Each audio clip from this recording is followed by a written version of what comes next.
I wanted to start this video in a very serious and somber way.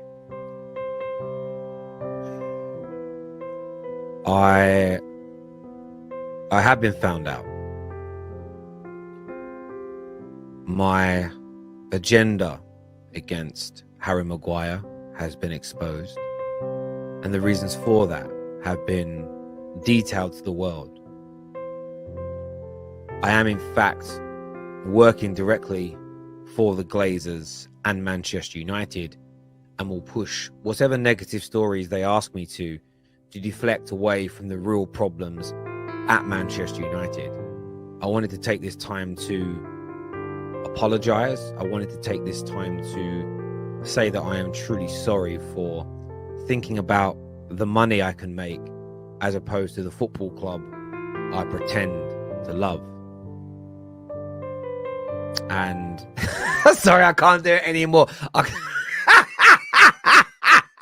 I can't do it. Yesterday was the maddest day of my life. The maddest day of my life. Check this out. Welcome back to the Football Terrace. It was a very weird Sunday. I'm not going to lie. I was accused of being a glazer plant. A glazer plant.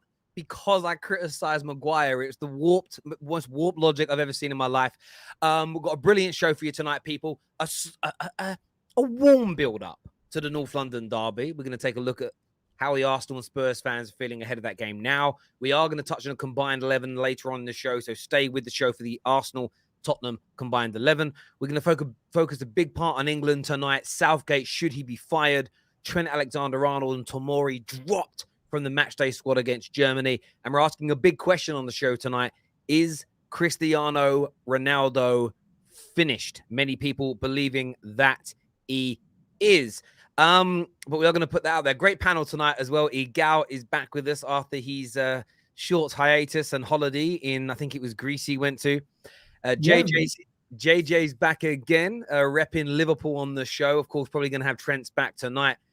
Man like Neeks is here in a build-up to a big week of football. Mm-hmm. And we've got George here, back in the lily white part of North London. David will be on a little bit later in the show, repping Chelsea for us. But viewers, smash the like button.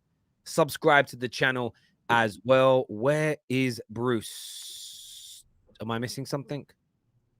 Who's Bruce? Yeah.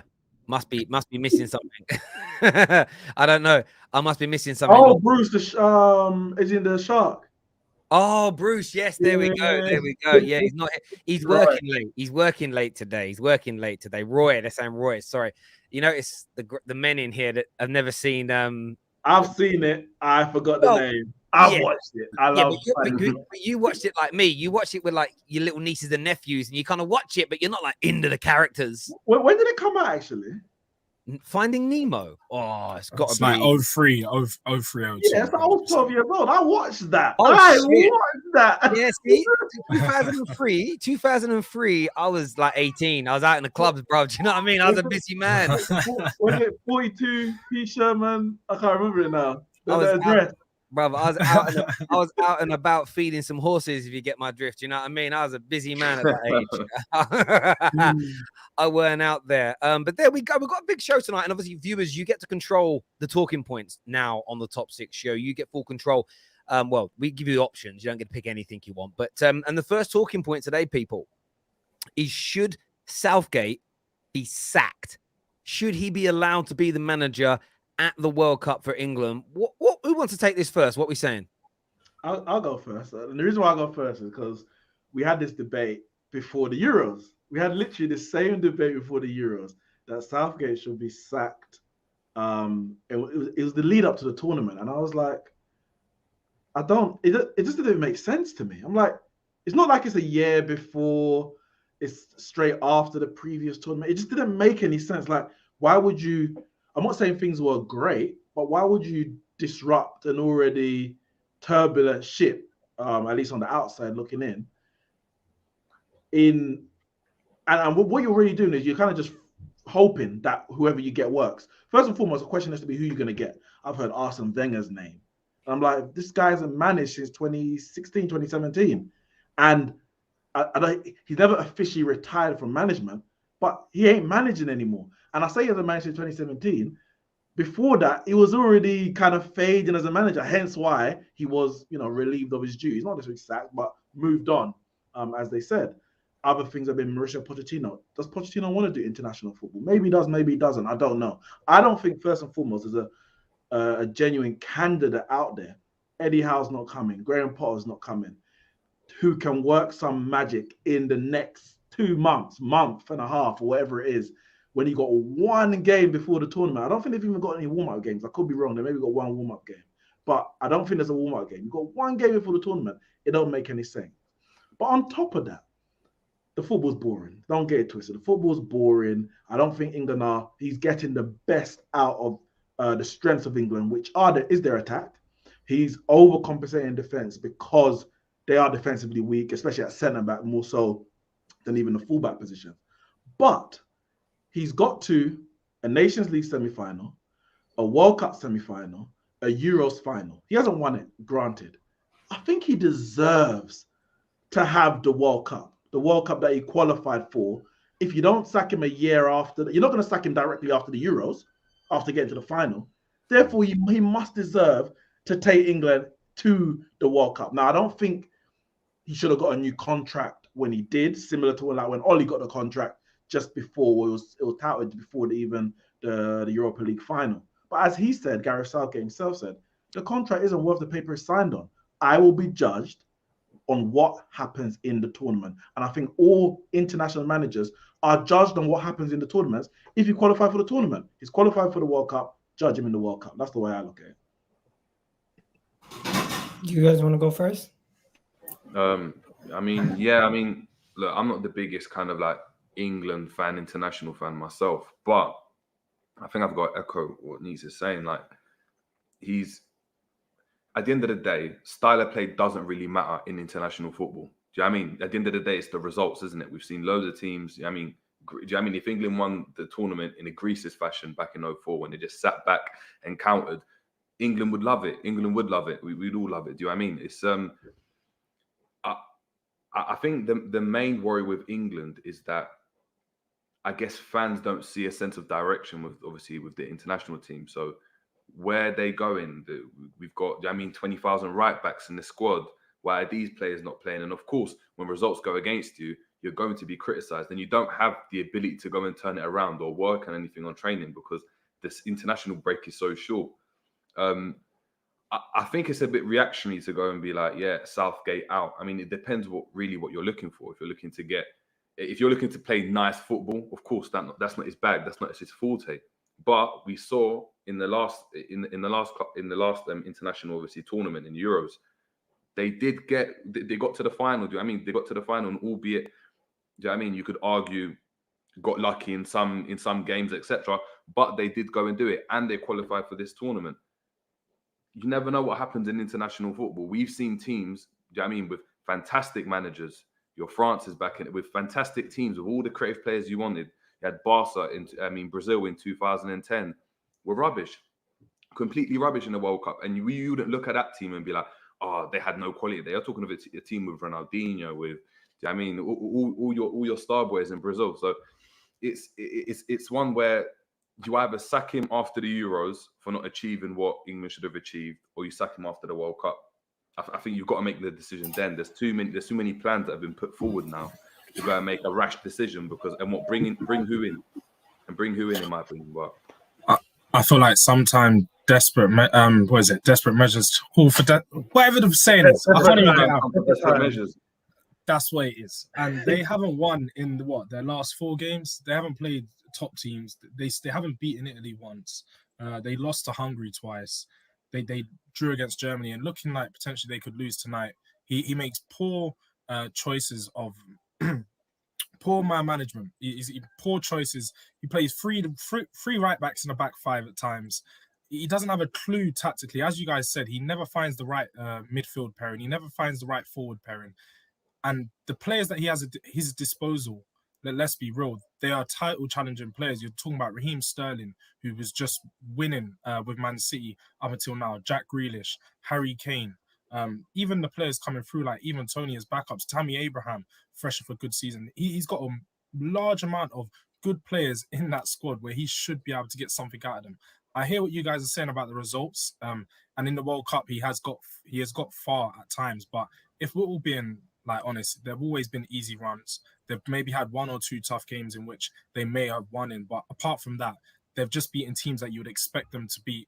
And then in the big games, and in the big one-off games where they play a big team, they always crumble. And we know that that's always going to happen playing this type of football because it only works every now and then. You need to start getting a new manager in that can play some decent football, who can teach this team to move the ball around because they have good players and good ball playing midfielders that can really make it work. So for me, get rid of him now. And I know it's very early, it's just before World Cup, but as I said, there's a few managers out there that you could potentially bring in that could definitely make them better. Okay. So go on. I want to say that there is a manager that is available that nobody's talking about, and I think that this individual, very popular, big following, we know that he can get his teams to score goals. They're a little bit leaky, but as we saw at the weekend, the Mark Goldbridge is very good. You know, he wears the waistcoat and the suit well, and I think maybe that's I thought you were going to say Bielsa. No, well, I would. No. I'd rather keep.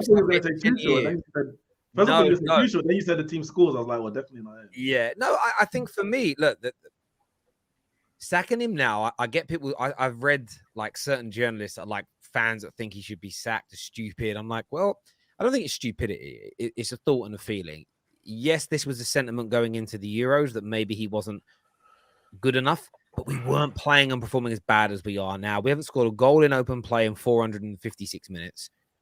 We've looked poor in every single game we've played for a while now. We haven't really been sort of together as a team, and I feel like it's just the team's come to the end of its cycle with him. And Jerry, don't you think? And this is, I've been like following England, you know, living in England myself for 20. I'm 30 years old, so let's say since 98. 98 is the first World Cup I remember, so that's 24 years. Don't you think there's a case of England being overrated by the English society? So that's media, fans, and above. Because George said beating teams that they should beat. Why should they beat them? Based on what should they beat them? Because you say they're title winning. No, it's a serious question though. What's the big name? I'm not being funny. When you have Harry Kane and Sterling up front, as opposed to Dolberg. Let me finish the statement quickly, and you can respond. You said they're title challenging players, title winning players. Of those title winning players, title challenging players, are they the best in their club? Or is it the foreign players within those clubs that we're relying on to challenge for titles and win trophies for the team? Even outside of the title challenging teams, are those players the best at their club? So there's an element of what should they be? Should they be beating Denmark? I think what's interesting. Hungary are top of the Nations League group. I get that point. If you go back to the original thing you said about the expectation and overrating, we go back to when that really started. Like I can't talk before my lifetime because I don't remember it. Right, I can only speak in my lifetime. Semi-finals in 1990. We didn't qualify for the World Cup. I was still a kid. The first tournament I really remember, I was 5 years old in 1990. The first tournament I remember was Euro 96, and we got to a semi-final. And at Euro 96, we beat some good teams. Scotland were a good team back in the mid-90s. We beat them. We absolutely smashed a brilliant Dutch team 4-1, I believe, at Wembley. Yes. We knocked out Spain. You know, we had a really good tournament, and that kind of set the tone for a generation.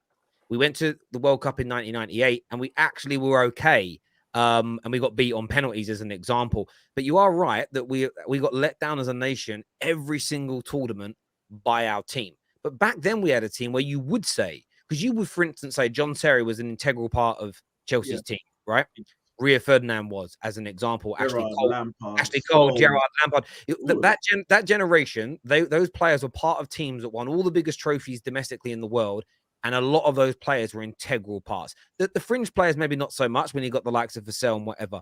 What was different about this England team, though, is it went to a tournament and there was those question marks. The centre-backs are not as good on paper as the centre-backs of 10, 15, 20, 30 years ago. But as a collective team, they played a lot. They played a lot better.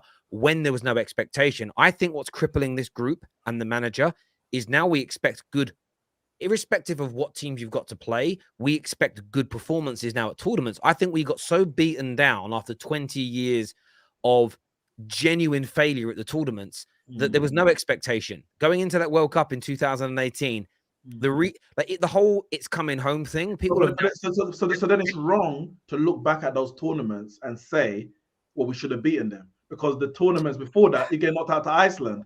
I understand that point, and we did beat a big team. We knocked Germany out of the last tournament. Denmark are no mugs at the minute. Like you've actually seen how good in the last 2 years we've seen how good this Denmark team is. And we beat them even to a degree when Iceland knocked us out. Iceland went for a good 18-month. Go back and look at Iceland. No, listen, I'm not saying we shouldn't have beaten them, but go back and look at Iceland's results in the lead up to that tournament. And for about 12 to 18 months afterwards, they were doing quite well internationally. And I think sometimes we all do this, and I'm the same. We know who the big 5 or 6 European teams are, and we never spend any time studying other nations, who they've got coming through.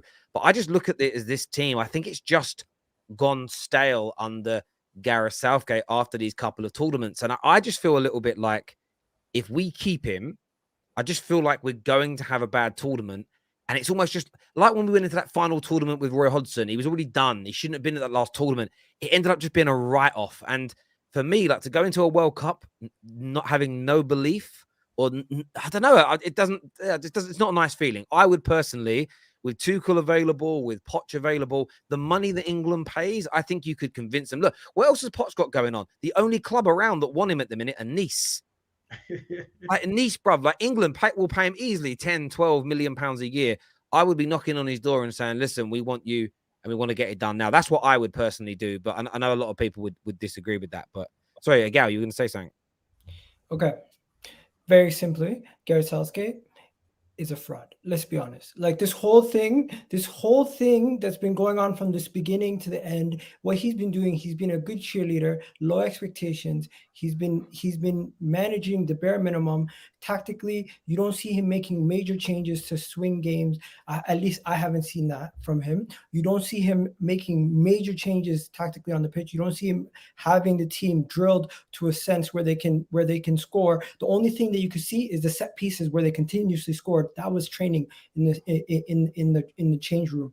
And from a long time ago, that World Cup and in the Euros, you could tell that you guys were building momentum. You guys were very happy. It was similar to Oli, where you guys had a situation where the manager was getting the best out of the players and the players were happy under him, but they couldn't go any further. And I felt like if you guys were ambitious, or honestly, you can't even say the word ambitious. If the country had a better FA in charge, they would have then maybe said, you know what, let's move away from him. Let's bring somebody else in who can take us to the next level. Yeah, it's about being proactive. You made the I think, change. yeah, because I feel like you guys have left it too late. You've left it too late, because right now, if the best thing to do right now is to probably find a way to weather the storm, because you're not gonna have a problem in the group stages. You're gonna get past the groups. The group's easy. Once you get to a round of 16, that's where it's gonna be the tough part. But this manager is not going to be changed before the World Cup. No, I hear if he was going to be changed, you should have changed him after the Euros. You look at Ten Hag's point here. His username is Ten Hag, where he says, "What did you think about him before the last Euros? How did it turn out? Reactionary." Well, it depends what you want to say. After the last Euros, I wouldn't have want him sacked, but we've gone backwards from that point, and I've been calling for this for the past 6 months. I feel it's gone past this, so it's not reactionary for me to say it. I'm not claiming that we have to sack him because we lost against Italy and I've had enough. I've been talking about it for months, and I know he did brilliantly for us. And his teams at tournaments have given us our best 2 tournaments we've had since 1966, in my opinion. However, that doesn't mean he should stay. Brendan Rodgers nearly won the Premier League for Liverpool, but he had to go when it was over. And that's how I view these situation. Hakeem here says, of course, George agrees. His club fired Jose before a final. No way. Agree with that one. No way you can sack him. There's literally 1 week between the last club game and the start of the World Cup. No time to implement a new manager's tactics. And Nonsense. would a new This is manager? this is nonsense. But David, quickly, Absolute David, quickly. nonsense. Would a new manager want to come in, knowing that he's got no time with these players, and then is everyone going to judge him on the World Cup to say why didn't you? I don't know. Why didn't you get past the last 16? I don't. It's a big job. No, if you no. First of all, if you're an elite manager, you'll get it sorted. First of all, if you're truly of the level, you will get it sorted. And do what? Maybe not to win. Maybe not. Maybe not. But I think if you get in the right manager, they will do better than Gareth Southgate, because I am done with Southgate. I was like Terry after the Euros. I was there like, you know what? Give Southgate his time. He may not play the best football, but give him his time. He deserves it. Then he lost 4-0 to Hungary, and I was like, no, he's got to go. You can't. I'm sorry, losing 4-0 to Hungary is a sackable offence. It just is. Like of the top level, it's a sackable offence. Getting relegated in the Nation League group where Hungary are top of that group is sackable. It's sackable. One thing I'd say though is that it feels like obviously in football in general, you got two types of managers, right? So you got your Klopps and your Tuchels and your Peps that have this system that they abide by, that they've implemented over many years, and then it just becomes second nature in the team. And then you've got Ancelotti's, right, which are players do the job, and then they just go and, do you know what I mean? They tweak tactically the different things to do in games to go and just an alter, but they don't really go and make drastic changes like that, right? Or they don't implement systems. You wouldn't call them system managers. The thing with international football is, and we've seen it, the only time a system's ever worked, like really worked, is when you look at Holland back in the day, where the whole demographic, so the actual country, have a style of play that's embedded into the culture of their version of the FA that they then can implement into the team, right? You look at Spain. Spain done superbly well. What do? The whole core of that team is Barca, touched in with a couple, do you know what I mean? Barca really good. Yeah. Exactly, where the Barca style of play was implemented into the team. We haven't got that in England. If you saying to what Neek said is that our players, we haven't got a core English team that go and play a really successful way that you can then go and implement and say, we're going to do exactly what they do, and then they can carry. Our expectations too high. And what you need to do is you need to obviously get a manager in that can go and say, players, you do the business. Like if you look at Real Madrid, you players do the business, and I'm just going to make little tweaks there as you said about, like Southgate. In regards to Southgate, he's not the best in terms of obviously tactically making tweaks and changes and stuff. He's been poor. But what managers are out there that we're talking about? Pochettino. For Pochettino to be successful, you're going to go and he's going to need about 4 years. 3 years to go and implement the stuff. He's not going to be able to come in and change the dynamic of a team like that. We've seen it. Look, from where? But again, club football and international football are two different beasts. That's my point. So why are you using Poch's club form as the barometer? No. It's not using club form. It's not using club form. It's saying that the type of manager that we're going and speaking about. If someone went and told me, you know what, we're going to go and get Ancelotti for England, that would make 100% more sense, because that's a manager that's going to go and say, you know what, we're going to play the players in their best positions. They're going to do the thing. You know, we're just going to play the style. But tactically, in games, I'm going to make key decisions for tournament football that's going to make a difference. As opposed to trying to implement it. I got a solution that no one's thought about yet. Rafa Benitez. Oh, get out. He's very familiar. He's very familiar. 10 years ago. You know what? I actually get your logic. Your logic's bang on. Great tournament manager, but he's past his best now. There's a comment here's made me laugh, though. I've got to go to it before we go to the next talking point. He says, Igal, Neeks, George, and this guy means JJ as well. I've said it best. Terry capping for England. He's got a blind spot because he's emotional. I don't think I said anything too different to anybody else, really. I said we're not good enough and we've got these problems. It's just maybe, I don't know. Maybe it's some haters, Terry, man. Maybe. It's one of them ones. You know what? I have enjoyed it. Do you know what I do like about England being poor, though? And I tweeted this the other day and I knew it triggered people. I like how it shows people's true colors. You know, people online that pretend they're not English. They'll say their nationality is that the one they feel connected to, the one whose nations they support. Might be that of a grandmother's or a father's or a mother's or a wife. And then England lose a football match or pick the wrong squad, and you see their true English nature come out. And I love it. Do you know what I mean? So how can you be angry about England losing if you don't support England? If you really, I'm not going to say what other country. Do you know what I mean? One person I know online, he's always angry when England lose. When the nation that they tell everyone online they support loses games. I've seen this tweet twice in the last 3 years. Oh, were we playing today? And it's like stuff that I do enjoy it. I do enjoy it. Exposes people's real nationalistic views, which is great. I wanted to, the next talking point the viewers have voted for is still on this theme, really. But is it right that Trent and Tomori have been dropped by England? What we saying about that? Not even Trent ain't been dropped. Trent was never selected. Trent, yes. Tomori, no. Trent, yes. Tomori, no. That's simple. But Like, do you think it's right that the managers overlooked like Trent? I know he's not been in great defensive form this year, but Trent has been one of the best right backs in the world for the past 3 to 4, 5 years, whatever it's been now. Why can't he get a game for England ever? Because he's not better. He's not better than the options defensively. As we said, Gareth Southgate's a defensive manager. He's going to prioritize the right back that can defend. If we're being honest, Reece James is a far better defensive right back than Trent James is. And going forward, he's not far off. So for me, he's an all-round better package. I think it's more simplistic than that. I think it's more it probably is why he doesn't choose him, because he goes for players like Trippier and Walker as well. But what I'm saying is because when you look at it, if you were to look, obviously Trent's not a great defender. But if you look at how Liverpool, when there was like proper six football, like last season before, season like when we won the league, is that you play Trent in a position where he doesn't hint, you don't highlight his weaknesses, right? So you go and focus, and he becomes your focal point of your team. That's when you get the best out of him. In an England team, this is what I'm saying. To go and try and create something like that, it takes too much time to go and develop that. So what happens? You go for even like a Trippier or another right back. It doesn't have to be James. It's not a conversation about what right back's better, because if you go and focus on their strengths, then that's going to shine through. Southgate's not going to go and do that because it takes too much time to go and do that. To go and just play players that, like you said. I think with Reece James, though, he doesn't have to focus on his strengths, because his strengths bode well with the team already, and you'll start to see him use him a lot more in that right back position over Trippier and over Walker, because Walker, as we've seen, he's started to fade off over these past couple of years. He's losing a bit of pace. He's defensively looking a bit shaky. Players get past him, and he's not recovering as he used to. So I think that's probably the reason why. But as someone said earlier, like Trent was never in the team. He's never going to see the minutes in the team, and he shouldn't. But Tomori, that's a load of rubbish, man. Tomori's, for me, the best centre-back in the England squad. He's just fresh off a league-winning season.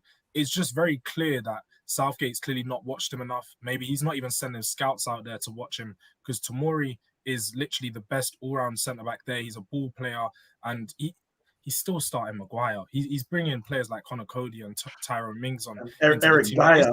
Eric Dyer.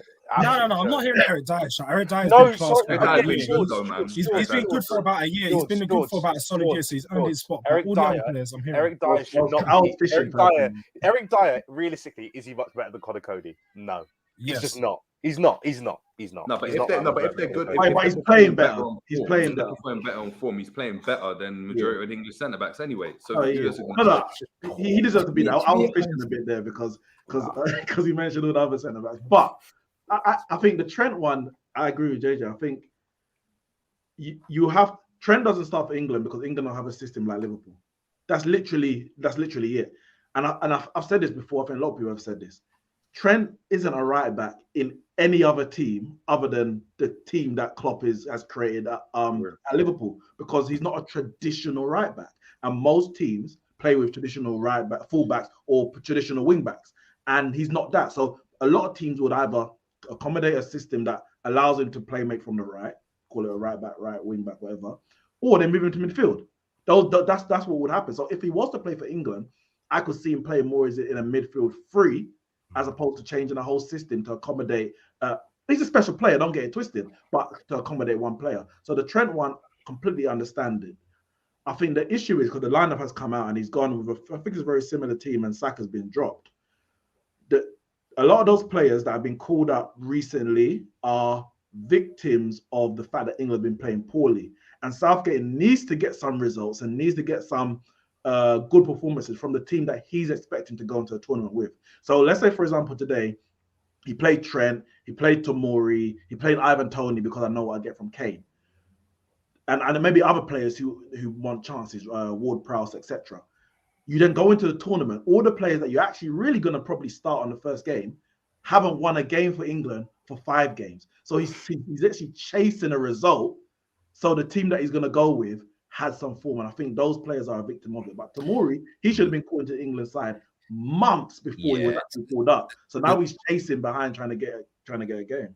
Yeah, the Tomori situation is wrong. Now I don't watch a lot of Serie A, but what I've seen a few performances, what I've read is that he's doing brilliantly, if that makes sense. And it's not my job to go and watch every England player at every club around the world.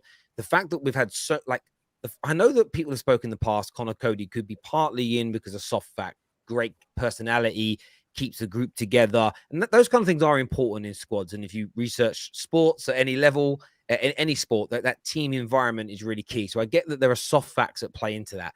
But at the same time, Tomori's probably a good guy as well. Probably fun to have. Probably, I bet he's, doesn't sit in a room by himself, isolated, not bringing the team together. For him to not be given any real minutes in an England shirt, I think it's a big, big mistake. Trent, though, I think it's really different. When I saw the news this morning, and it wasn't like, oh my God, Trent Alexander-Arnold not being picked for England. I think there's a few people have already alluded to it. I think, Neeks, you pulled on something that's been in my head all day. I mean, for a while now, that I do believe Trent without not just Klopp, but Trent without Klopp's system working well, without those workhorse midfielders that are going to run in and protect his position for him. I don't want to say it's the beginning of the end. That's far too hyperbolic. But I don't believe we're looking at a player that over the next 2 to 3 years, people are going to be calling one of the best in his position in the world. He's still going to have one of the best crosses, still a good passer of the ball. But we've seen as soon as that midfield and that kind of structure at Liverpool slightly crumbles, gets a little crack in it, Trent Alexander-Arnold is exposed as one of the worst players consistently on the football pitch. So for England, I've seen so many articles today from top writers, and I think they're just sucking up to Liverpool fans. I think they're the way it's read is almost, I can't believe it. He never gets to play for England. This is a shame. This is a problem. This is unfair. It's like, well, have you seen him play even just recently? For me, there's something in this. And I think that when Klopp's system works and works well, and it has done for many years, all of Trent's positives, all of Trent's strong attributes shine. They shine so brightly, you can't see the flaws. But as soon as that becomes a little bit, and again, England don't play like Klopp. They don't play as well as Klopp's teams. He will be exposed time and time again in his England team. So I kind of feel like there's fake outrage today that Trent's not been picked. Yeah, I think it's more like kind of weird.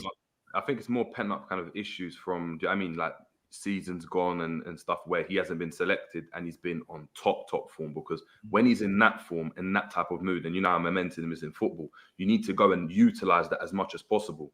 And the problem we've had with Southgate now is that every time he's a player's been on form, and he came out when he first got the job and said, players would get their positions based on kind of form and how they're performing. We've seen time and time again now, it's started to change. So at first we saw all these young players coming in that were playing really well. Over time now, you're just seeing Maguire gets picked, Shaw gets picked. And if they're getting picked, then surely Trent needs to be getting picked, because over the last 5 seasons, you can say he's been miles better than them. So I think that's where... To be fair, I think there is an element of us as fans have to, like with politicians, when they say something, don't believe it.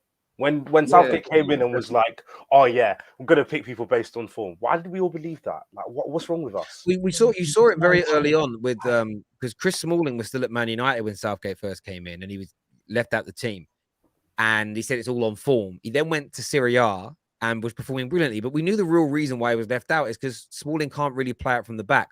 Yeah. I think the reason that Trent's never been picked, irrespective of his Liverpool form, is I think Southgate, and I have been critical of Southgate, but he clearly hasn't got everything wrong, because he's got to a final and a semi-final. I think he looks at Trent and thinks, the way I play, Trent's defensive inabilities are going to be exposed. Therefore, I'm just not going to put him in the team. And I think that, for me, is why he's done that. On a crossing, for me, the biggest issue with Trent is I'm being frustrated that he hasn't been developed into a player that's based in midfield or further up the pitch yet, because we all know he can't defend that well.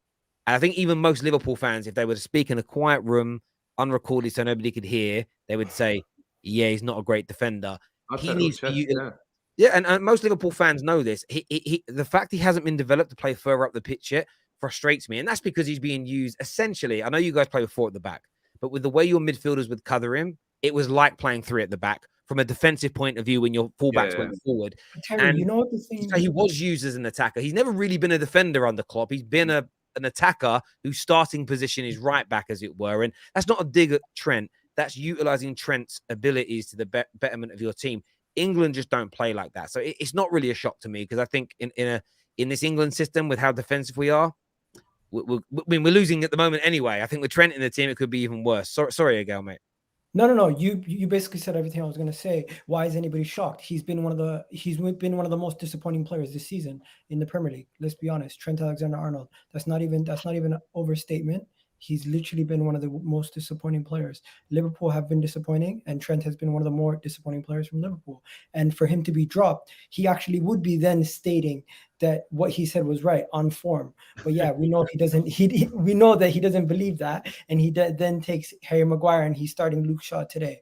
Personally, I just think Gareth Southgate has favorites. We already know this, and it's not only about the favorites. He doesn't want to change. He doesn't want to change from the players that got him to where he was and kept him in a job. Let's be honest.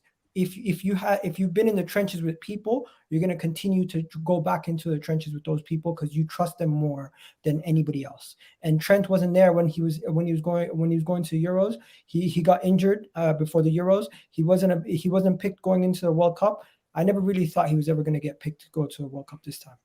Yeah. You know, the thing is, though, what I would say, I think he has to be in the squad, because, and I'm not saying, I don't know if he will be, and you know, you say he got injured before the Euros. If I'm correct, I'm sure he was already in like the reserve team or something, like the reserve list. He wasn't like one of the first choice on the plane anyway. But he has to go because he can be a game changer. So if you're chasing a game, if you're talking about we need to create some chances, if I'm the manager, I'm bringing on Trent before I'm bringing on a Mason Mount if he's not starting, or even a Saka, to be honest. Trent is a world-class creator.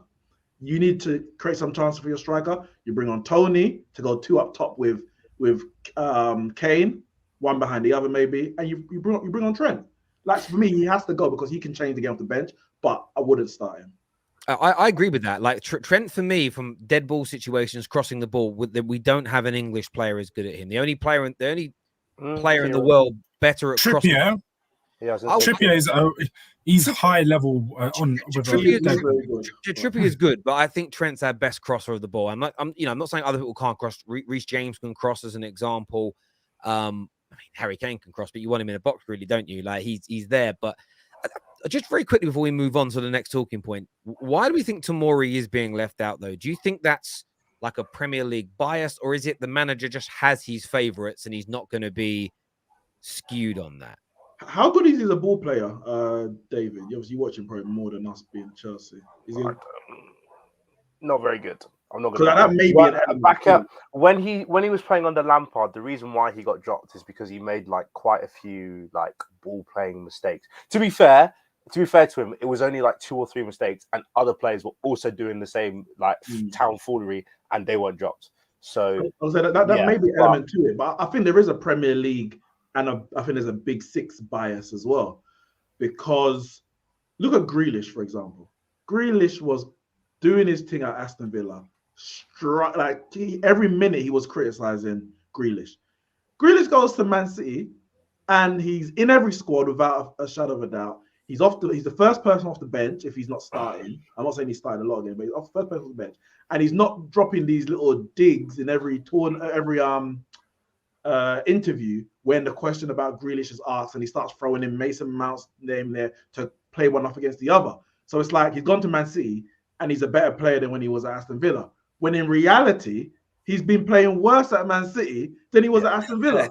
I think there is a bias there, 100%. Yeah. I think the top Chelsea, he had more England top 6 bias. I mean, Rashford and Sancho, if they play, this is a spanner in the mix of the World Cup squad. If they continue to improve between now and the World Cup, don't be surprised if one of them, especially Rashford, is back in this squad.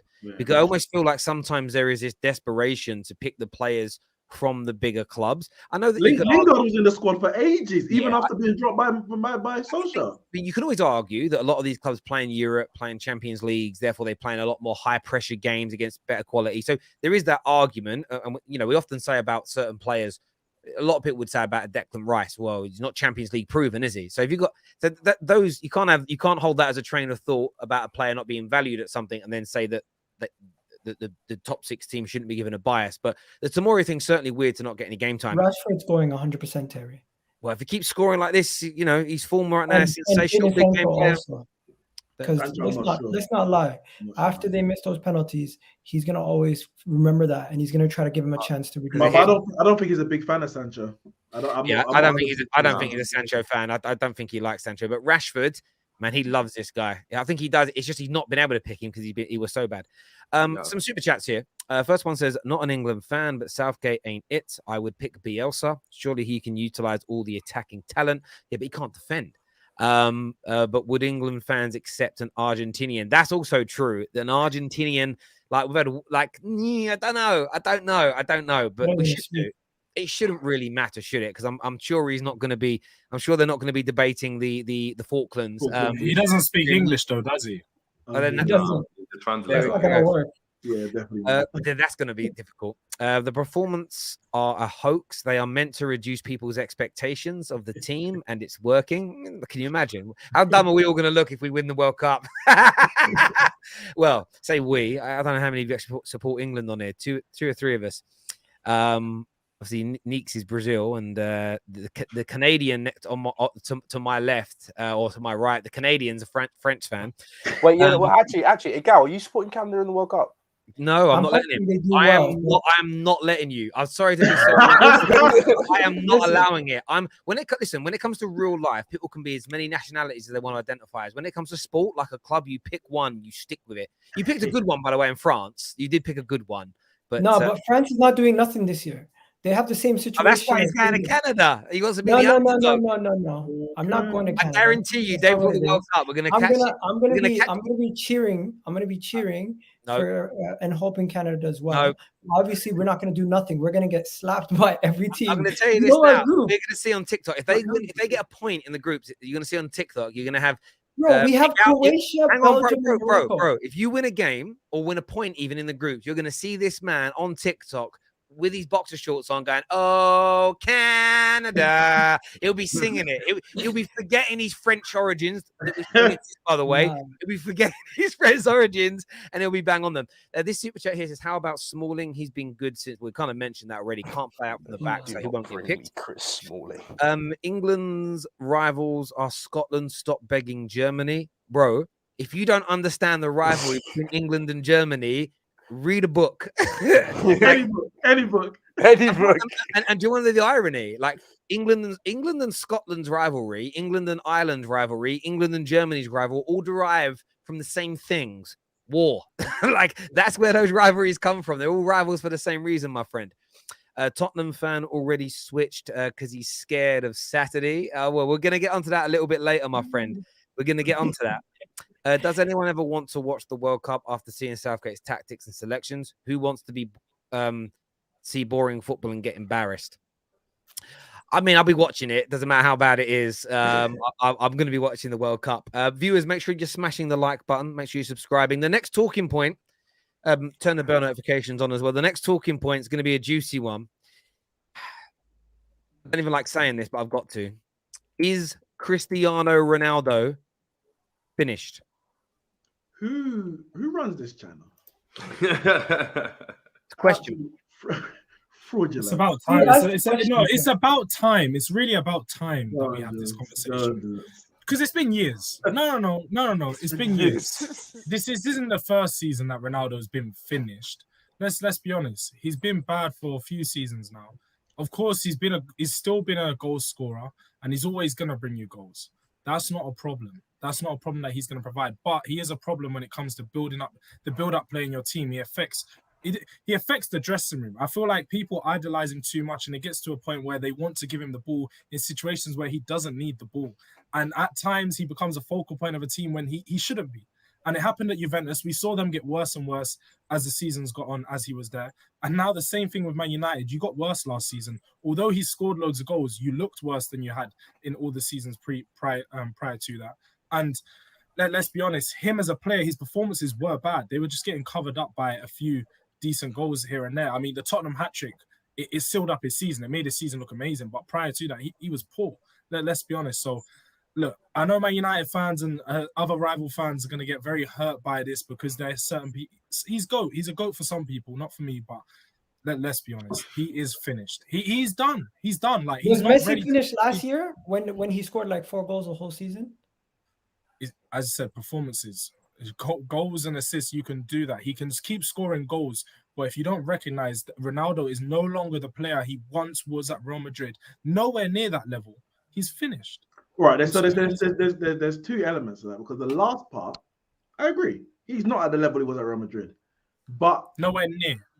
with the level he was at Real Madrid, he was like top 2 of all time. Yeah, like that was his peak level at Real Madrid was top 2 all time. So no, you're right. He's nowhere near that. But to start trying to drag his last few years based on Juventus's league position is disingenuous, because one, Juventus haven't even got better since he's left. Two, the team was already, when I say already, they were the whole team as a whole, all the players, they comes to an end of a cycle.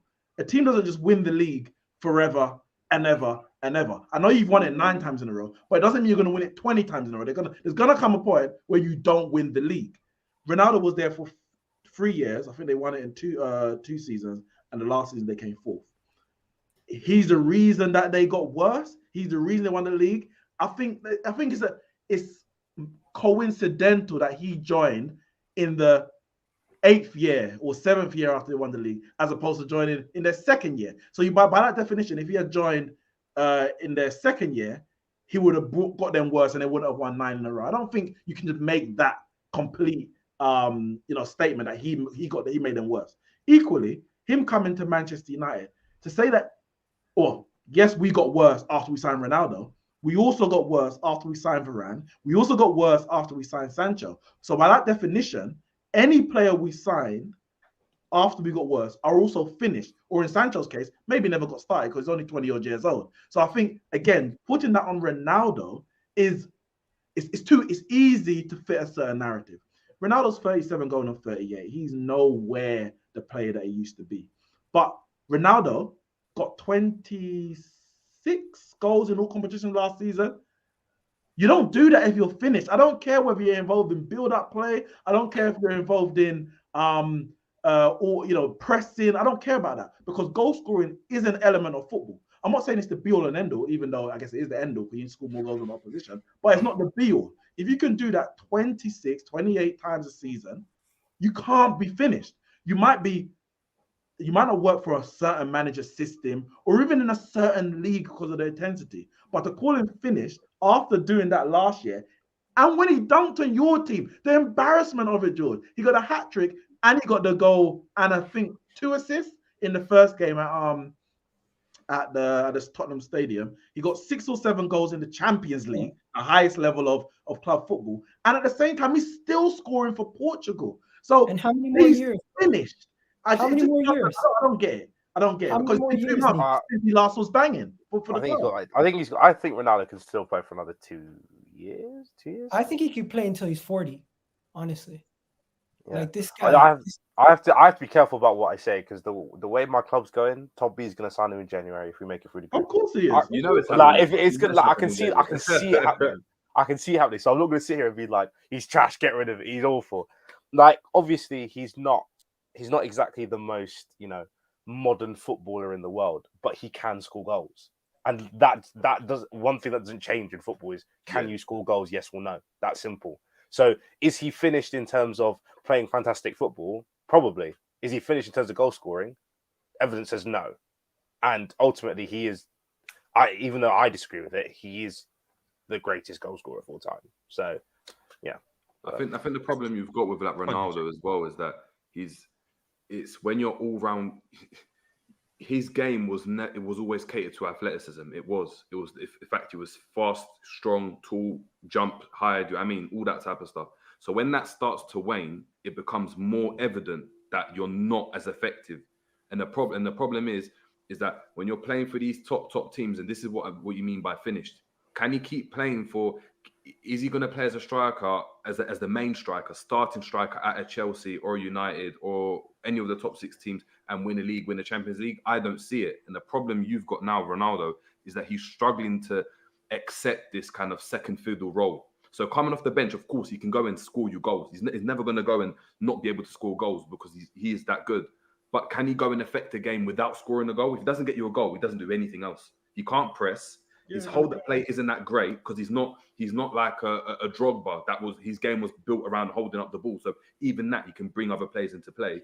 He's looking always to go and get that goal. And that's the problem you've got with Ronaldo, because he can't start for a team. So in that regard, yes, he's finished. But in terms of scoring, but JJ, I would even You argue see that, but you have to make too many sacrifices. I think if he went to Serie A, because in the season that Juve finished fourth, I think he still won the Golden Boot.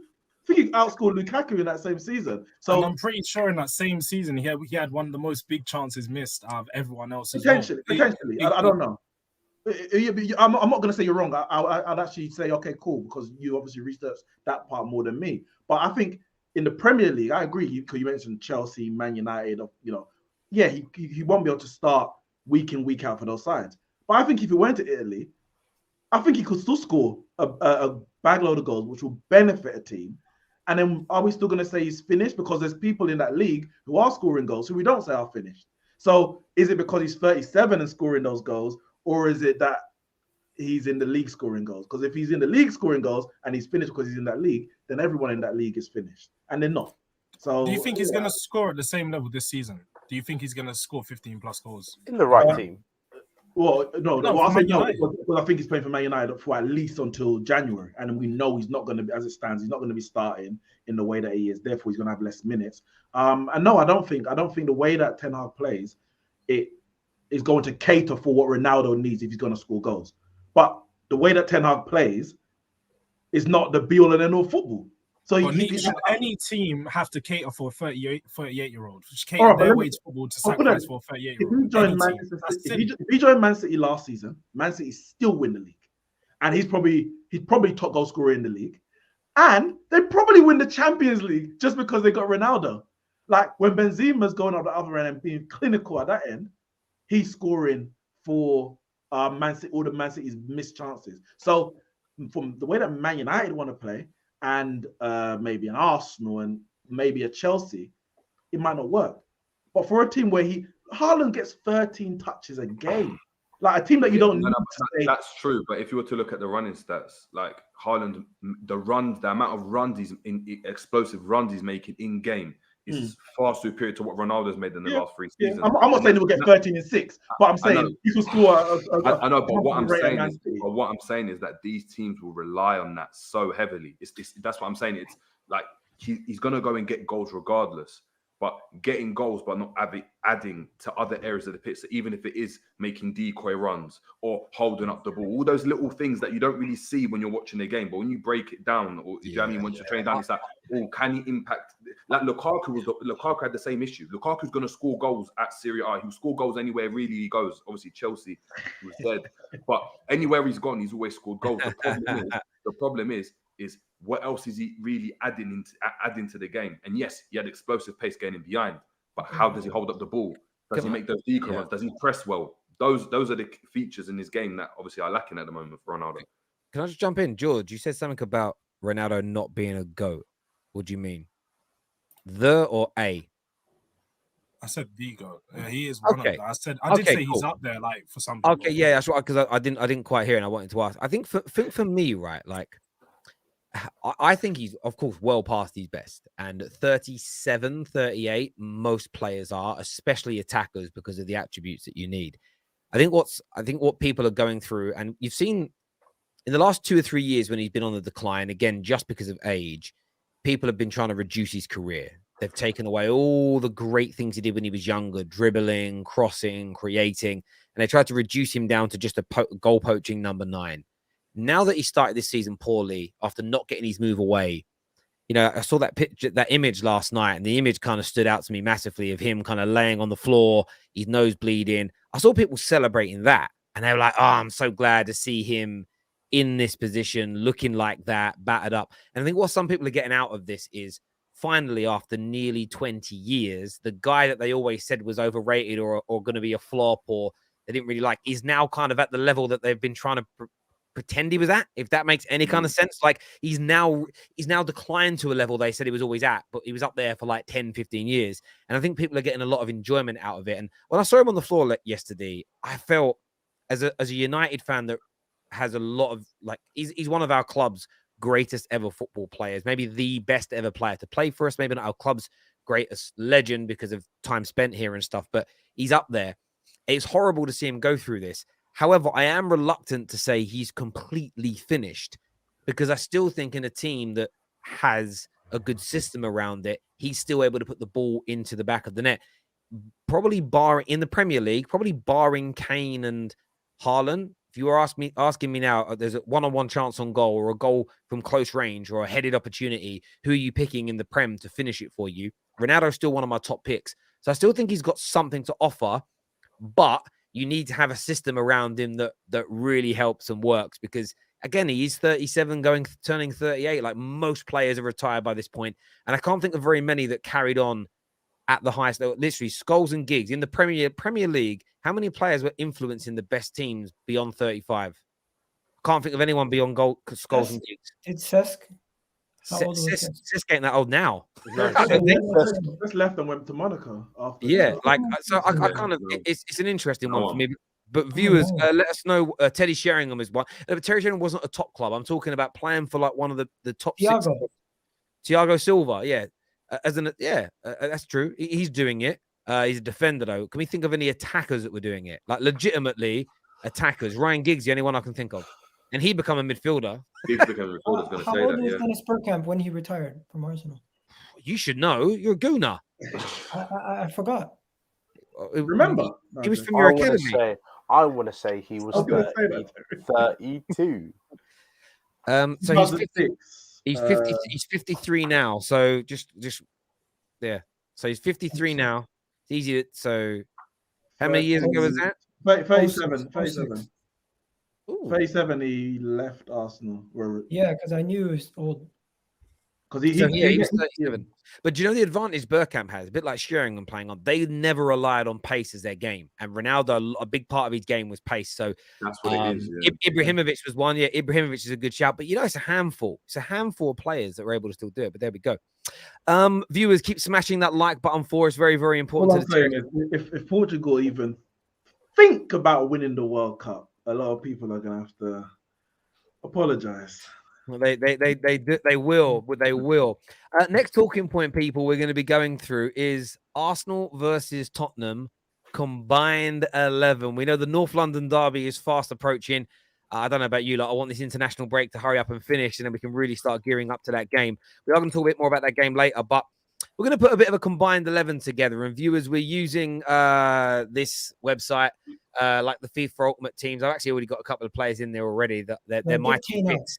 They're my two picks, and we'll get to them a little bit later. So viewers, make sure you're smashing the like button. Make sure you subscribe into the Terrace as well. We want to get your input on this. You can super chat in and make any changes if you want to. You know the way the rules work. Before we do that, though, there was some super chats that came in earlier. I don't want to ignore these. To be fair, John Harmon has absolutely wonderful, been wonderful for Canada. I think his Canadian side could cause an upset or two. We'll see, my friend. Messi is going to bring Ronaldo 06 vibes to Qatar. Zidane, sorry. Who did I say? Ronaldo. Sorry, my apologies. Historical context tax. Holland and Germany are rivals. Yeah. And we know why. Terry, what is Haaland doing different from CR7? I'm not going to plagiarize. JJ said it. A lot more, in my opinion, explosive running, but someone will probably find the stats out and prove that ain't true, but we'll see. CR7 is no longer alpha dog, and he wants to be one. Right off Ronaldo at your own peril is what man like Steve has got to say here. So on to the combined 11. Who's going in goal, Igal? And why? Ramsdale. Let's be honest. Yes, Lloris might have made a lot more saves because his defense is not as good as ours, and he's had to face a lot more work because his defense is not as good as ours. But Ramsdale, he's because of our own success, he hasn't had to face as many shots. But guess what? Distribution at the back, A1, kept more clean sheets. And you know what? I just think he's a better all-around goalkeeper. A1. What? B. B. Respectfully, Edison exists. Edison is A1. At Ramsdale is not that level. I never said A1. Wait. You did. No, I'm bugging. I just need to. I never said A1.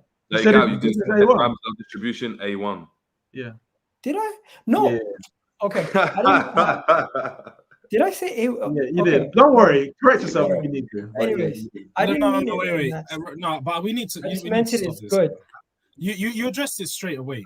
The first thing about a goalkeeper is how good they are in the goal with their hands. That is what they're there for. He has literally one of the worst save percentages in the Premier League, Aaron Ramsdale. This is since March. He has been poor this season. People keep talking about his distribution. I've seen the stat too. His distribution isn't as good as people make it go out as. It looks good because he does a pretty pass into the middle every now and then, but his actual success rate is pretty poor. You need to go look at the stats to actually double check this stuff because he is so overrated. Has not had a season anywhere near Hugo Lloris. Hugo Lloris has played like he's 28, 29 again this year. He's had one of the best starts to the season he's had. Made an amazing save after save. And against Fulham, if you see the save that he made, one of Mitrovic's shots, world class. This guy is still up there, and we need to stop doing this comparison with players like Aaron Ramsdale. There is no way, no comparison between these two. Lloris is clear. As you see, he's starting for a World Cup national winning squad, and you're going to see what happens when he gets chosen for France, and he's the key man yet again. Unfortunately, I support France, and I'll tell you, this season we have no way of winning anything with Didier Deschamps still in charge. But besides that, let's be honest. If you're going to talk about save percentage and everything else, it's because your defense has not been as good as ours. We haven't had to face as many shots. We haven't had to face as many opportunities against him. His save percentage, we haven't had to make as many saves. So overall, he's had less to do. But at the same time, he's a better overall goalkeeper. You've seen Lloris make howlers after howlers. Yes, you've had a little bit of good form recently, but hey, it is what it is. When was the last time Lloris had a howler? You're drawing based on preferences. If you want Ramsdale, or if you want so guys, to put this individual in panel, who are we going with? Are we Gal? We know we're going Ramsdale. We know there's one vote for Lloris from Jaws. What you saying, Neeks? Who you putting in? It's a tough one because I think Lloris is a better goalkeeper, traditional goalkeeper, but I do think Ramsdale is better with his feet. He ain't great, but he's better than. Because Lloris ain't very good with his feet, but he's not horribly poor. I think Lloris gets a hard time. I think he does. I'm gonna go Lloris. I'm going to go Lloris. There's a reason why I'm going Lloris because I guess when we do the defense, it'll make more sense. But you can't end up with So you Lloris back. It don't make sense. So, David, what are you saying? To be honest, I think they're about as good as each other. I might just side with Ramsdale because I think Arsenal are doing better than Spurs. I think that's literally the only reason I can think of. I think they both just have positives and negatives, not really too fast. JJ? Yeah, I'd go Ramsdale as well, just because there's some, like last season, maybe the season before as well, where Lloris has made some shockers, and obviously Ramsdale's coming to the fold, and he's still got. He's only like 23, 24 That's what I'm saying. He's not at his peak here at all, so I'll go Ramsdale. Just on the stats thing. How good do you have to be at a 24-year-old goalkeeper? Lloris made more saves than Ramsdale this year at a higher percentage. So of course, because his defense. Also, let me just give you the distribution as well, because I keep hearing this distribution rubbish. Out of an average pass rate of 34 passes for Ramsdale, completion 70%. Lloris 25 passes, completion 75. Look, I'm just seeing that he doesn't make as much passes, but yes, he doesn't make as much. We also have to factor in the types of passes. These players and the average pass length, there's 3 meters between them. So again, it doesn't matter. Yes, Ramsdale looks better because he attempts more passes. There's 3 meter difference between that average. 39 for Ramsdale and 36 for Lloris. This is the stats that I'm looking at right now. You can't. Listen, I can send it over. I can tell you. Stats might not tell you everything because certain times you're gonna see the guy pinging balls. If we're talking about distribution, passing, and distribution and passing, stats will tell you everything about your distribution. Stats don't tell you everything. Stats don't tell you everything. It won't tell you everything because it's a situation as well. If you're being pressed, how well you do under the pressure or the press, all that kind of stuff. When you're judging goalkeepers, you don't always go to stats to go judge a goalkeeper. Let's be honest. There's a lot of. We're going to move on from this just because of interest of time and stuff. We've got a few super chats here. Ramsdale will be lucky to have the career Lloris has. We value his ball playing ability for a goalkeeper too much. Courtois won man of the match in the Champions League final for glove work. That's what Hakeem says. Ramsdale obviously put it in twice. Thank you very much for the 2 super chats, my friend. I appreciate that. Ronaldo at Brighton would be exciting. They would challenge and make top 6 with him. Zlatan at Milan. Ilmas at Lille. Cougars have done well elsewhere. Man's calling him a cougar, that's actually quite funny. So we're keeping Ramsdale in the team. We're going to move to right back next. Who are we putting in at right back?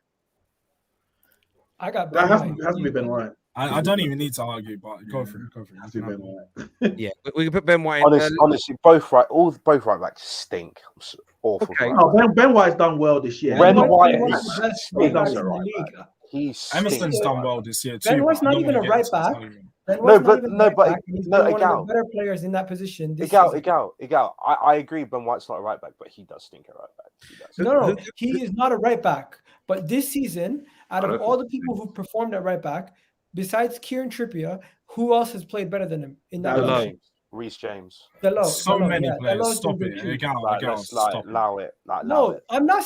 Listen, you guys are always taking my stuff and putting it out of proportion. No, I don't think you can say he's been poor, George. Yeah, he's not been poor. There have been games where he was poor against Crystal Palace, where everyone's like, "Oh my god, Ben White was amazing." No, he was amazing versus Crystal Palace. No, he was not. No, he done well. He done well against Zaha as well. First game of the season. Zaha cooked him low key. First game of the season as well. Go watch the game. Go watch it.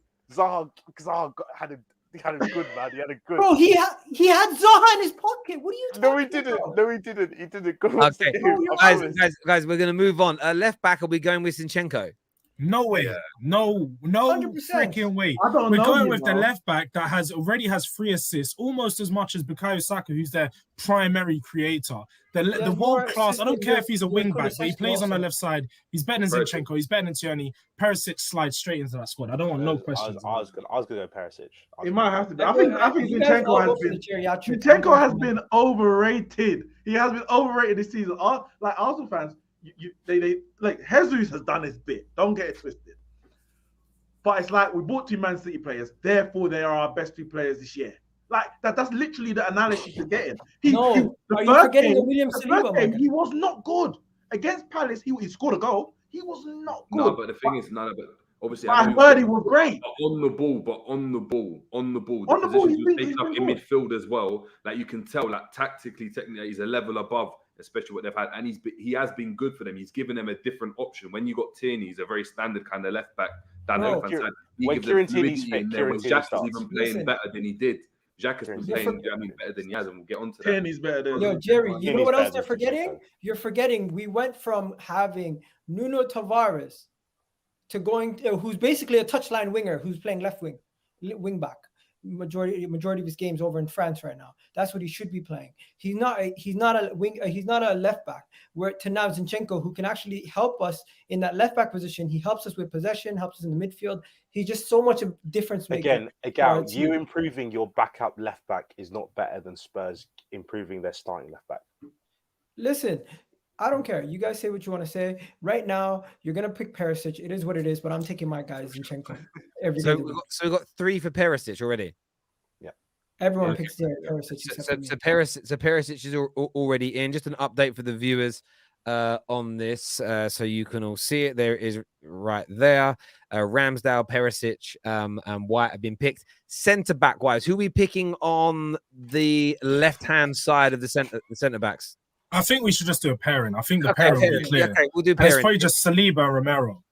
Yeah, I would agree. I was going to say Saliba Dyer. I thought George was going to say Dyer as well. I was going to say Saliba Dyer. But I would never put Dyer in a back 4. So I would just say Saliba Romero also. And just but if we're doing it on form, Dyer has been one of the best centre backs in the Prem, and I'm even the biggest Dyer fan. No, Romero has always been. Let's bring that one. Saliba has been one of the best centre backs in the world. Again, let's bring this back. Pump the brakes. But in the Prem this season, if you were to take out a 5, Dyer probably gets in that. There is no pump the brakes. I will repeat it again every single day. I don't care. Wait, say that again. I will repeat it again every single day. Saliba right now is performing on form as one of the best center backs in world football. I'm not saying he is the best. He's performing like one of the best, and that is a fact. They didn't show it for France, did they? Did he not just get subbed off for half I don't time? care what he does for his country. Listen, unless I generally don't care what he does for his country. What I'm saying right now, he's been performing for the first 7 games in the league. He's been performing like one of the best center backs in the Premier League. Not only in the Premier League, but if you do a World 11 out of who's been performing the best in the world, he is one of the best center backs. And you know what? He doesn't get in If there. you want to pick another center back, you can go over to Barcelona, pick out that Argentinian guy, put Saliba and him together. They're the 2 best center backs in the world right now. Varane and Martinez. What are you on about? I'm hearing too many other shouts apart from Romero. Romero may have been dropped for 1 game because he's injured, but he is the best centre back in the league. No.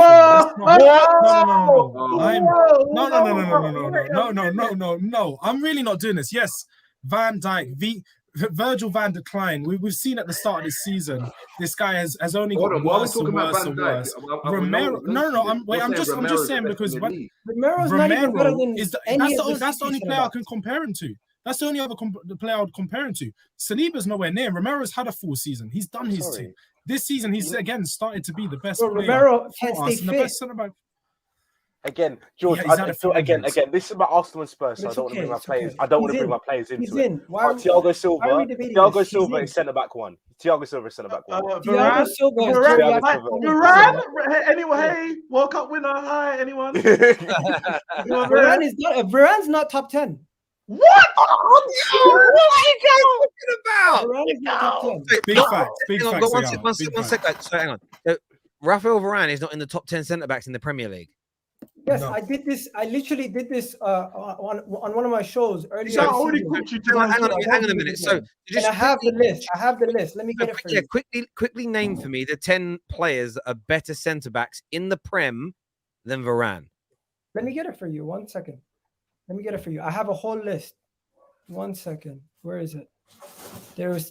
I did a list of 10 center backs. Okay, so you have Van Dijk, Thiago, you got Diaz, Laporte, Koulibaly, Matip, Christian Romero, Gabriel, Konate. One second. And Konate.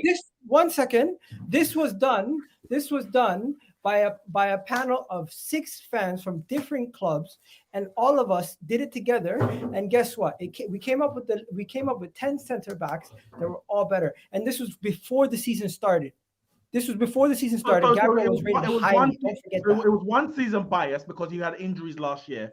All the cookings that we got at Man United, by the way, Varane didn't play in any of them. I'm just letting you lot know that. I'm not saying we would have won the league if Varane was fit. No, but you got to take into account Varane. Listen, Van Dijk better than him. I'm struggling after that. I'm struggling. Let me name it again. We don't need it from Van you Dijk guys. is not better than Thiago. He's not better than Van Dijk. He's not better than Diaz. He's not better than. Hang on, one second, guys. Hang on, just very quickly. Based over it, because we're not obviously we're looking at their careers here. Based on their careers, and I'm not just talking the winning. I'm talking ability, winning everything. Just give me like 3 reasons very quickly why Matip and Romero are better than Varane. Oh, okay. No one said career. If you're including Real Madrid, it's not about that. It's if in you're terms of including Real Madrid, are you including the Real Madrid career? Or are you just saying right now? In terms of their form, okay. Well, in terms of because if we're judging, we're basing it on form. Hang on. Sorry, guys. Sorry, one at a time. Okay. We're basing it on form. This season, 7 games in, since he's been playing back in the Man United team, we've been flawless. So you give him a good manager with a good structure. I think people are playing too much on how Man United did last year. Ironically, with the PE teacher that you all laughed at, with no system that you all laughed at, with no coaching that you all laughed at, and you're undoing what this player is and what he's achieved in domestic and world football. And no disrespect, like Matip's top quality, Van Dijk, get it, Thiago Silva. I'm not even worried about those players. putting Gabriel from Arsenal and Konate above him, that's where it becomes ridiculous. And I'll tell you why Arsenal fans are doing it. I'll tell you why you're doing it. Because you guys do, and it all comes down to this. I've been on socials too long. You guys said Ben White was a better signing than Raphael Varane. And you guys are now going to do everything in your power to keep that narrative. For one season, you got it right because of how bad Man United were. So, but you guys know that's why you're smirking. You're like, we've got to keep Ben White elevated above Varane. That's all it is. So we put him at right. That has nothing to do with it. Let me just. Oh my God. Anyways, honestly, has nothing to do with that. I genuinely just think that Varane has been good now since these last 7 games with Martinez next to him. And that can change my vote. But I still don't think he's high on this list, regardless. This list was done at the beginning. So now I can reevaluate it. Now I can probably reevaluate it on his recent form. The like recency bias. But I'm doing everything. One second. But I'm doing every top 10 or these things that I was doing. I'm doing it based on the here and now. I'm not doing it based on your whole entirety of your career, or else Aubameyang would be considered still one of the best attackers. Okay, so that's fair. You're basing it on that, but are you not throwing in the context of why Man United were bad last year? What one of the biggest reasons? So it's almost like no. So what you're saying is that you're disregarding all of that. And you're just saying he's not a better centre back than Konate, and he's not a better centre back than Gabriel. You just think they are out and outright better than him. All of them, no, they're not necessarily. Then why would you put them above? They don't have to necessarily be better than him to be ranked higher than him at this moment. Yes, they do. Yes, you do. Because based on form's crazy. I'll give you an example. If Trossard, over the next 5 games, scores 8 goals, gets 5 assists, and Mbappe scores 4 goals and gets 3 assists, are you going to say, would you put Trossard above Mbappe in a list? No, but are you but so that's my point. There's no way you place Konate and Gabriel and others above Varane unless you think he's better than Varane. I'd rather you stand there with chest and go, I think they're better than Varane. That at least makes sense. So if you're saying that, because now you're saying they're not better than him, but yet you didn't rank them better. It's like, if you're putting it on season performances, then fair enough. But at the beginning of this, you said there's 10 better centre-backs in the league than him. Now you're saying it was only based on last season's form. That's 2 very different statements, Igal. Okay. Anyway, we're going to move on. Who's playing DM?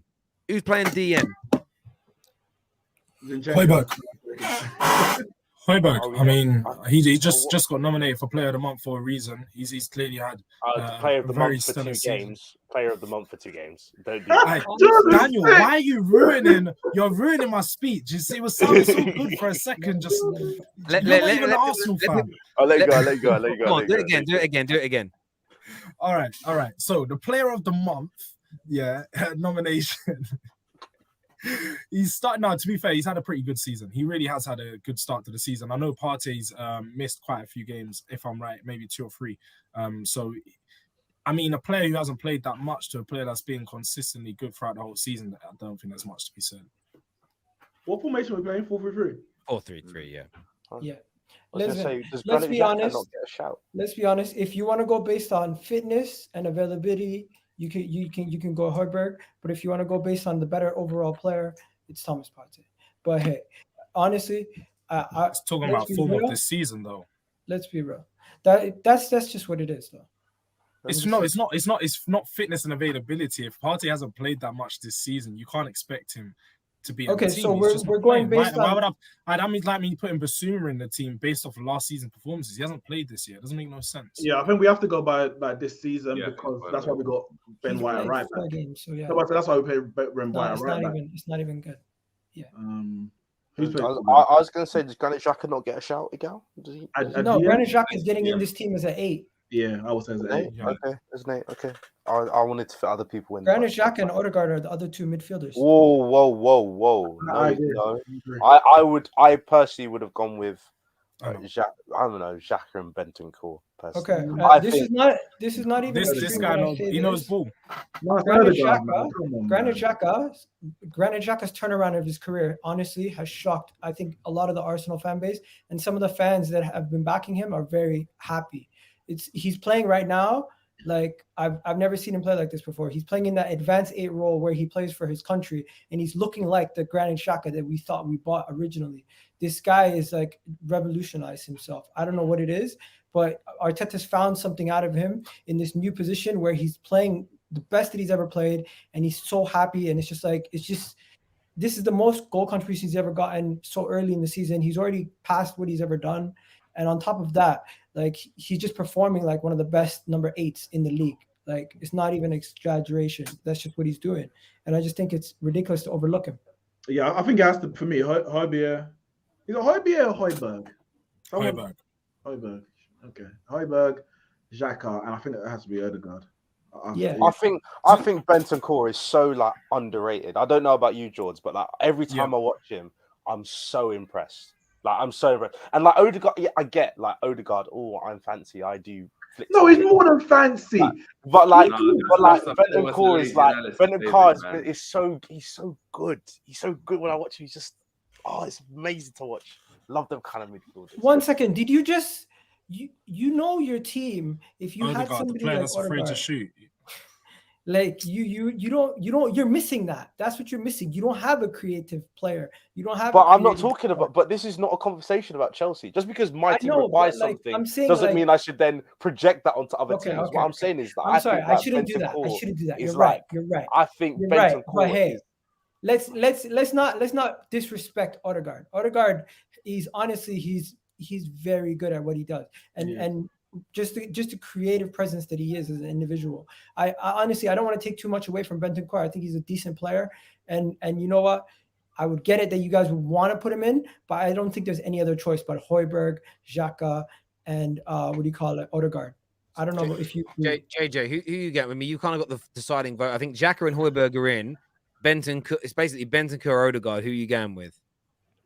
I'd go over Ødegaard because there's a bit of balance for me. You either pick Xhaka or Bentancur. I think they play in that kind of similar position for their teams, and they would in this system. So I'd go over Ødegaard, but that's not a shy on Bentancur itself. I just think that bit further up, I think Ødegaard's a bit more effective than Bentancur. I think Bentancur's a deeper midfielder, but yeah, makes sense. Yeah, I mean, I'd go with that midfield. To be fair, I mean.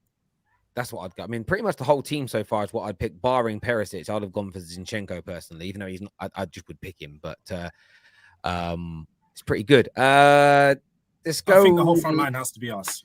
I'm just left. Being honest here. Well, this is. Yeah, I mean, right hand. Okay, left hand side of the attack. What? It wouldn't have been Son until the hat trick game. It's still not Son. It's still not Son. Who starts on the left of the attack? No, we're not doing that. We're not doing that. Martinelli still got ways to go. He's still got ways to go. I'm sorry, but even if it's not if you're based on form, it doesn't matter. Son may have had bad 6 game start to the season, but again, he scored a hat trick in his last game, banged a free kick in his last game. And I'm not being funny. Terry just went on this whole run. He went on this whole run about Varane.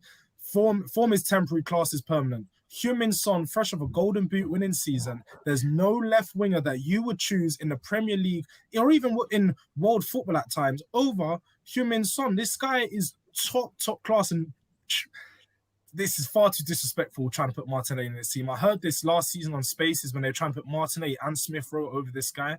It's just nuts. We know that Son on any given day, he can pop it on his right foot, he can pop it on his left foot, he can give it any way you want. There's no way Martinelli. I think Jesus has got to be squeezed in there. I know he hasn't played on the left, obviously. No, we're not. He's got to be in the team. He's got to be in the team. Like you can't. No, he doesn't. No. He doesn't though. No, because he's not better. Because he realistically, he's the whole reason. The whole remit of why Gabby Jesus is now this brand new player who everyone's falling in love with is because he's come into Arsenal and he's playing striker. Therefore, if he's going to be playing striker, he must stay at striker and be compared to the other striker. And the other striker in this conversation is better than him. And that's how it is. The left side, their players in this group. That's how it is. If Didier Drogba was alive, was still playing football, you wouldn't just squeeze him in on the left wing. But the difference between Drogba, but the difference between Jesus and Drogba, are we judging them off goal output? Or are we judging them off performances? What is it? What Are you they saying? judging them Both, on isn't goal it? output? You combine it all together, don't you? And say who's Yeah. the best. Okay, so goal output, they're both the same at this moment in time. Who's that? Sorry. But If I'm not mistaken. no, Who's they're that? not. Well, no, because Harry Kane's got 6 Harry goals Kane's on 6, and man. Gabby's got 4. Yeah. No, Harry but Kane. Gabby's got 3 assists and Harry Kane's No. Stop doing about Harry Kane's a striker. Gabriel Jesus is a striker. Stop talking about their goal output. It's goals. He's got less goals than him. And don't try, as Danny said, don't try to shift him out on the right or the left, because he's now came to Arsenal to be a striker. Compare him to all the other strikers in the Premier League. Not anywhere else. It's actually, you know what? The left is such a tough one that it might be Son, not because of anything, but it's like I don't think none of the players have been great on the left. I think there's form, right? But at the same time, if you like we're told now, you've got to go and play a match, and you're playing Man City, but you can only pick your players from the Arsenal and Tottenham squads. Are you gonna pick Son to play on the left? Yeah, of course, of course. And I think for me, like I think Son's there. We'll come back to Kane in a minute. Right hand side of the attack. It's obviously going to be between Kulusevski and Bukayo Saka. What are you saying, Igal? Bukayo Saka or Kulusevski? Who you picking based on form and overall quality to lead your team this season? Has Kulusevski been good this season? Been amazing. He's been amazing. Been one of our best attackers. And Bukayo Saka has been having a poor season and still has more goal outputs than you. You're Kulusevski guy. That's all I'm saying. Like I love how you watch the game with your calculator. You're literally got your calculator out, just waiting for the goals to come in and start adding them up. You're like, yep, good performance. That's what you're doing for goalkeepers.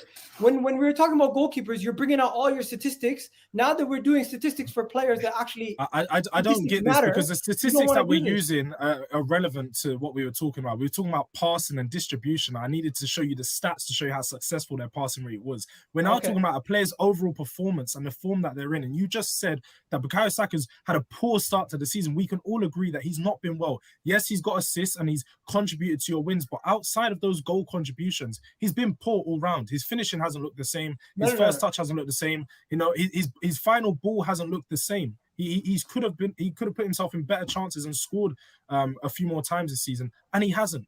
Kulusevski, on the other hand, although he was dropped for a few games, he wasn't dropped out of him being bad. As soon as he came back in, he was scoring goals and getting goal contribution. He has an assist in almost every game that he started, and he single-handedly took us to certain wins. This guy has been amazing this season. He only started off the 3 back games. I believe he started 4 games, and the other 3 he come off the bench of. But it doesn't matter. You don't need to start in this. He come off the bench and he was still integral in every game that he come off the bench. Let me ask you a question. The same question they asked earlier. When it comes down to it, and it's a game that matters, and you really know you're gonna choose Kulusevski. Since the start, since he's come to Tottenham, this guy hasn't been bad. This is what you're not getting. You're talking like this is just a 1-month span of good performance. This guy's been good all year since January. He's had a higher goal output since January than Saka. He literally, you were one of the guys, Igal, saying at the end of last season, you respected what he done. He was one of the big changes that came into our squad and made us so much better. And he's continuing to do that. Saka's not doing the same for you guys. I'm not. And I will give people respect when they deserve it. 18 games to come in and get 8 assists in the Premier League and 5 goals is respectable. And if he was on my team and he did that, I would be praising him like ridiculous too. He's 22 years old. He's a good player. I'm not taking nothing away from Kulusevski. I'm just saying, when you're looking at Kulusevski and you're looking at Bukayo Saka and you're looking at the amount of work that Bukayo Saka has to do on our team in comparison to what Kulusevski has to do, he is making things looking effortless at times. And I respect that. I get it. But, bro, I'm telling you right now, Bukayo Saka, even though people were saying he had 2... And by the way, it's only 1 more assist. The goal output is just he's got 1 more assist than him, by the way. Yeah, I said that from the beginning. Anyways, even with all of that, I think Bukayo Saka, being considered that he's having a poor season or having a poor start to the season or whatever you want to call it, or having poor 2 games or something like that, he still was the one that got us the only what was it? We won that game, what, 2-1 or 2? Yeah, 2-0. We won that game 2-0 versus Crystal Palace. We won that game 2-0 versus Crystal Palace, and he was integral to that. Every single game that we played this season, he didn't have a goal. He didn't have no goal output in it. So in your eyes, he shouldn't be integral to that win because he had no goal output in that game. Igal, I think Kulusevski's just overall game has been better. Like, regardless whether you think Saka's work has gone under the radar, whether he's had to work or not. I think it's clear. I think, to be fair, apart from me, I think it would be unanimous as well. I think Kulusevski was the better player. Are we all? What are the votes? Obviously, we know there's one for Saka. I know that obviously JJ and George have gone Kulu. What you saying, David and Neeks? I'm Kulu. Well, since everyone's Kulusevski, I'm going to go Saka, so they can't call me. Guys, I chose an Arsenal player. It's not my. I think there we go.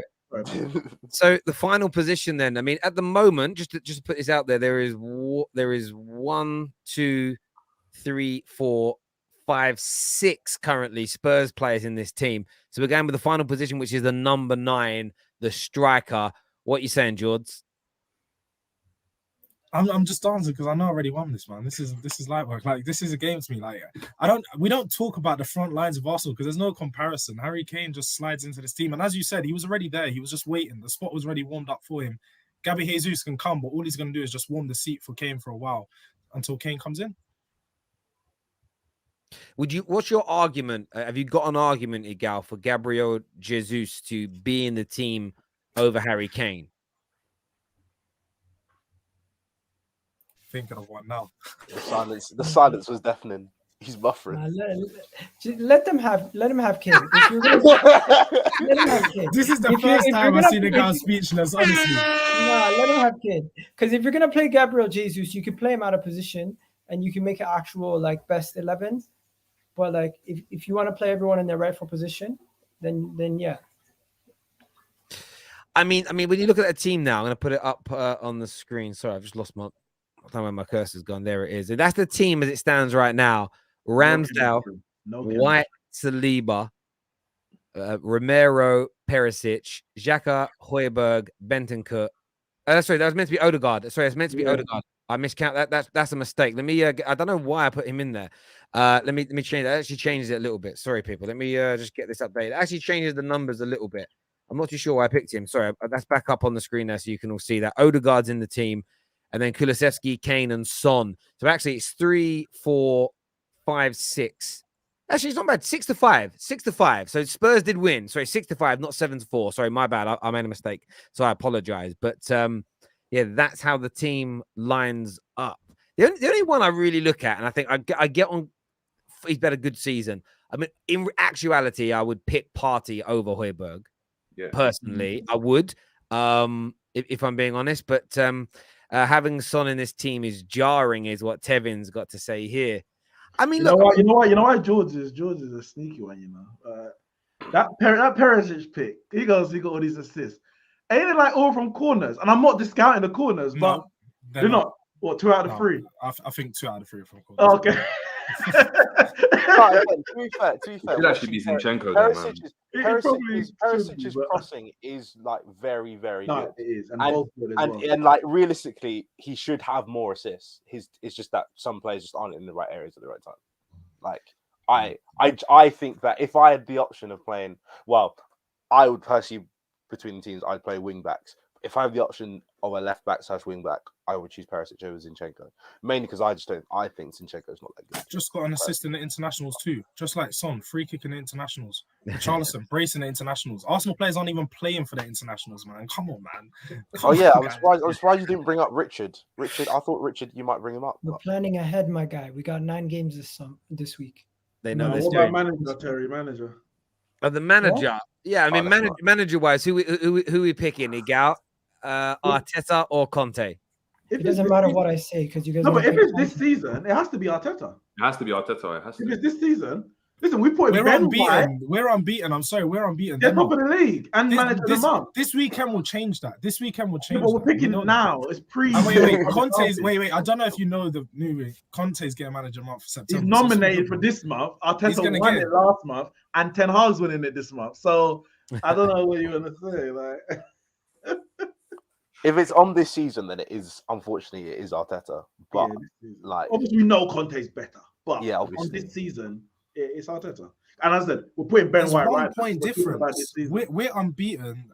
They're just above us by 1 point. Yes, but George, if this was the 38th game and that was the battle for Champions League, they would get Champions League, even if it is 1 point. It's not though. If the world ended today, Arsenal would be de facto champions. Yeah, if the season got cancelled again, they would win that. They would win that title will be awarded to them. Martinelli has played better than Son this season, according to James Adam. The correct stats will tell you things. Look at things like field tilt, which will tell you the quality of the passes. Pass completion is only a part of it. Field, as in like the pitch could be tilted one way or the other. That's an intro. I mean, that's when you start getting. Do you know what I love? Like, like I test people. I like what's his name? Lee Gunner does this all the time when we speak. He goes, "Yeah, but stats can be misleading." 1 minute he's literally talking stats, and then you give him a stat that disproves it. And he's like, "Yeah, but like, was the player off balance, on balance? What was the wind direction saying?" And then it's like, but now you're getting into like crazy elements that people can't answer, but we all know, unless the wind is blowing like a gal force level, do you know what I mean? Like, it's not really going to make that much difference. Martinelli has played better. Sorry, we had that one there. Speaking of goalkeeping, I thought Danny Ward had the worst performance. I saw that. Then I saw Cal the Dragon. Oh, that keeper was awful, man. Do you know what? Both of them were, man. They're both. I'm kind of new to this YouTube scene and social scene in terms of like following people that are kind of just like these personalities online that don't really, when I say don't do anything, I've watched quite a lot of people that was on that game's content the last few days. I don't understand it. It's just, some of them just sit in front of it. Like, we talk football, right? There's a kind of a point to coming in. Some of them kind of sit there for an hour, don't do anything, and then let off a firework in their bedroom, and everyone loves it. And I'm like, that's funny, but that's what I'm going to start doing now. I'm going to start doing a stream. I'm going to start doing a stream. I'm just going to stream about any football thing, but at the end of it, I'm going to do something mental, like get the SWAT team called to my house or let off a firework, and then I'll get like 10 million followers, and it'll be. But that Cal the Dragon's got 300,000 followers on Instagram. I was following him today, and then I was watching his posts, and this is not me hating. This is me just saying, wow. I don't know, because the way when you read his post, this guy like is going on trial at clubs to be a goalkeeper. What? That's why. Is Speed the guy who set off the firework in his bedroom? Yeah. That's him. Terry, no offense to you. Yeah, but Speed's energy is just no, man. I do get it. I totally, but that's my point. Like, I watched. Cal the Dragon once said he's better than Pickford. No, I get that. This is my point. Like, they don't make, like, some of them don't make content. Like, it isn't like structured content, like a show. Not all of them. It's just them chatting, and they got great energy. And then some of them do mad shit or say mad shit. Some of these guys make a gal's opinions look like it's Jordan Peterson speaking. Like, do you know what I mean? Some of them are mad, like Cal the Dragon. And I got to respect it. I got to respect these people, like I do, for the numbers they get and what they. But it was crazy. I'd never heard of half of them, and then I started looking at them. Like, I've never watched anything the Sidemen have done. And then I watched some of their shows the other day. They are funny. Like the shit they do where like the girls they walk up to a girl sitting down. And I'm a bit like, I thought that stuff was like, the reason I liked it is because I thought that kind of thing was stopped now. Like, you couldn't speak to women like that on a camera. And I'm like, and then you realize how powerful they are. And you're like, that's why they didn't say that shit. So I'm watching it now because you don't really get that kind of comedy anywhere else. The argument you use to put Son in is the argument used to keep Saka out. Lol.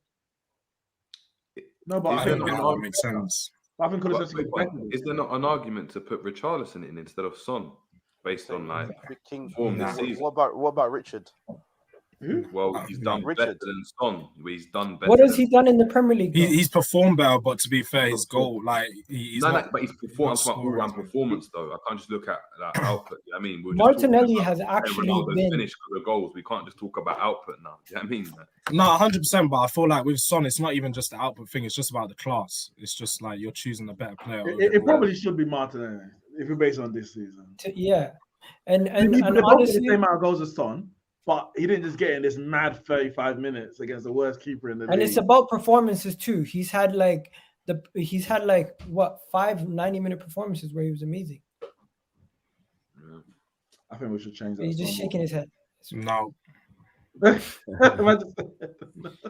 know what my combined 11 would look like? My combined 11 would basically be Son, Kane, Romero, the rest all Arsenal. Son, Kane, because you're nuts. Wait, what? No, you would have Son in there. I would have Son, Kane, and Romero, and the rest all Arsenal. So you would have Son. So what? So Saka's playing right wing. What? Yeah. So no Martinelli at all. Yeah. The only reason why I said Martinelli would get in is because they were making a case, and I'm like, yeah, that's not right. That's not wrong. This is the first season, to be fair, I've looked at Martinelli and gone like, oh, this is what everyone's been talking about. No, he's been all Sorry to right. change the subject. Is this comment here true that some do live streams when they're sleeping and people just watch it? There are some Yeah. streamers that do that. Wow. Gunnar King That's live streamed on TikTok him sleeping for like 2 hours. There was like 50 people in there. No, but what they do is I think they've got like these.